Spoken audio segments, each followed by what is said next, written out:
सोचो एक ऐसी कंट्री जो छोटी है रिसोर्सेज में, लेकिन उसने अटैक किया दुनिया के एक सुपर पावर पर, वो भी बिना आर्मी भेजे। ये कोई मूवी का सीन नहीं, ये सच में हुआ है। यूक्रेन ने एक हाई लेवल ड्रोन ऑपरेशन किया जिसका नाम है ऑपरेशन स्पाइडर्स वेब।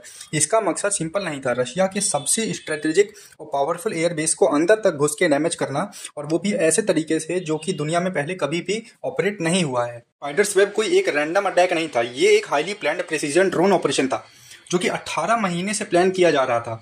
यूक्रेन ने रशिया के एयर बेस पर स्ट्राइक की जो कि नॉर्मली अनरीचेबल माने जाते हैं। मतलब एक तरह से यूक्रेन ने प्रूव कर दिया कि वो सिर्फ डिफेंस नहीं कर रहा, अब अटैक करने की कैपेबिलिटी भी रखता है। तो देखा जाए तो इस ऑपरेशन में दो प्लेयर्स हैं, यूक्रेन जो अटैकर था और रशिया जो टारगेट बना।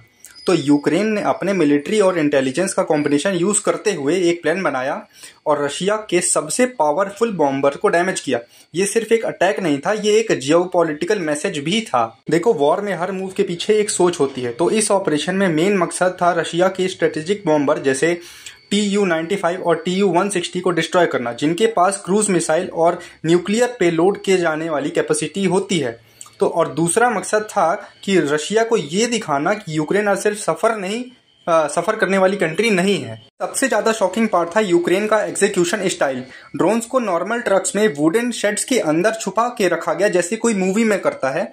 सिविलियन लुकिंग ट्रक्स जिनके अंदर हिडन था वॉर का वेपन, तो जो कि ड्रोन्स थे वो हमारी लकड़ियों के अंदर एक तरह से छिपाए गए थे।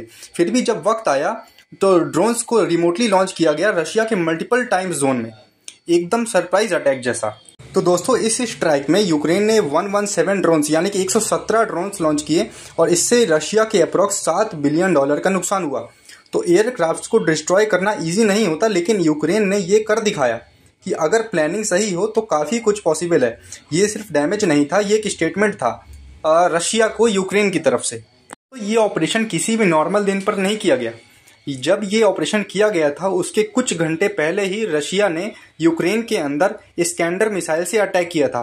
तो ये एक तरह से टिट फॉर टैट वाला रिस्पॉन्स था, लेकिन स्ट्रेटेजिक लेवल पे टाइमिंग ऐसी रखी गई थी कि इसका इम्पैक्ट डिप्लोमेटिक टेबल्स पर जाए। दोस्तों, रशिया पर यूक्रेन के किए गए इस वॉर से हम ये तो पता लगा सकते हैं कि वॉरफेयर बदल रहा है। अब छोटी कंट्री भी बड़ी कंट्री को चैलेंज कर सकती है अगर उसके पास में टेक्नोलॉजी, स्ट्रेटेजी और हिम्मत हो।